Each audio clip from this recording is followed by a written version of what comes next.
अस्पताल में एक एक्सीडेंट का केस आया। अस्पताल के मालिक डॉक्टर ने तत्काल खुद जाकर आईसीयू में केस की जांच की। 2-3 घंटे के ऑपरेशन के बाद डॉक्टर बाहर आया और अपने स्टाफ को कहा कि इस व्यक्ति को किसी प्रकार की कमी या तकलीफ ना हो और उससे इलाज व दवा के पैसे न लेने के लिए भी कहा। तकरीबन 15 दिन तक मरीज अस्पताल में रहा। जब बिल्कुल ठीक हो गया और उसको डिस्चार्ज करने का दिन आया तो उस मरीज का तकरीबन 2.5 लाख रुपए का बिल अस्पताल के मालिक और डॉक्टर की टेबल पर आया। डॉक्टर ने अपने अकाउंट मैनेजर को बुला करके कहा, इस व्यक्ति से एक पैसा भी नहीं लेना है। ऐसा करो, तुम उस मरीज को लेकर मेरे चैम्बर में आओ। मरीज व्हील चेयर पर चैम्बर में लाया गया। डॉक्टर ने मरीज से पूछा, प्रवीण भाई, मुझे पहचानते हो?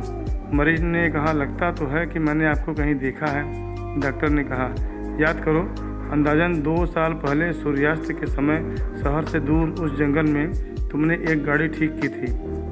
उस रोज़ मैं परिवार सहित पिकनिक मनाकर लौट रहा था कि अचानक कार से धुआं निकलने लगा और गाड़ी बंद हो गई।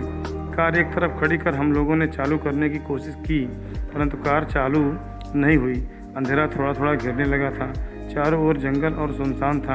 परिवार के हर सदस्य के चेहरे पर चिंता और भय की लकीरें दिखने लगी थी और सब भगवान से प्रार्थना कर रहे थे कि कोई मदद मिल जाए। थोड़ी ही देर में चमत्कार हुआ। बाइक के ऊपर तुम आते दिखाई पड़े। हम सब ने दया की नज़र से हाथ ऊंचा करके तुमको रुकने का इशारा किया।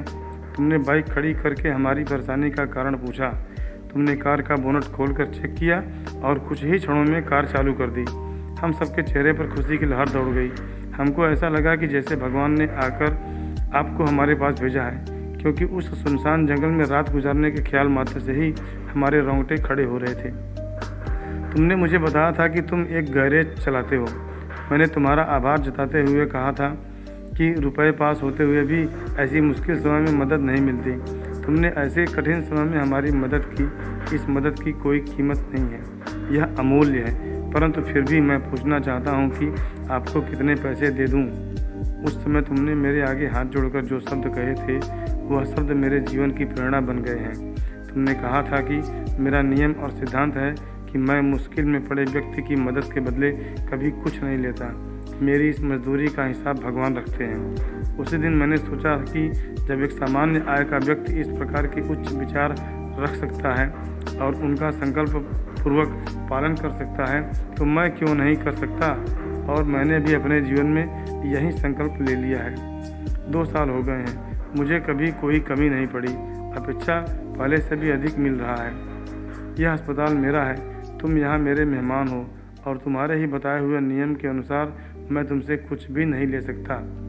ये तो भगवान की कृपा है कि उसने मुझे ऐसी प्रेरणा देने वाले व्यक्ति की सेवा करने का मौका मुझे दिया। ऊपर वाले ने तुम्हारी मजदूरी का हिसाब रखा और वो हिसाब आज उसने चुकता कर दिया। मेरी मजदूरी का हिसाब भी ऊपर वाला रखेगा और कभी जब मुझे ज़रूरत होगी वो ज़रूर चुका देगा। डॉक्टर ने प्रवीण से कहा, तुम आराम से घर जाओ और कभी भी कोई तकलीफ हो तो बिना संकोच के मेरे पास आ सकते हो। प्रवीण ने जाते हुए चैम्बर में रखी भगवान कृष्ण की तस्वीर के सामने हाथ जोड़कर कहा कि हे प्रभु, आपने आज मेरे कर्म का पूरा हिसाब ब्याज समेत चुका दिया।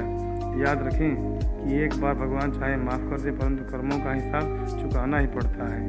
जय श्री राधे कृष्ण।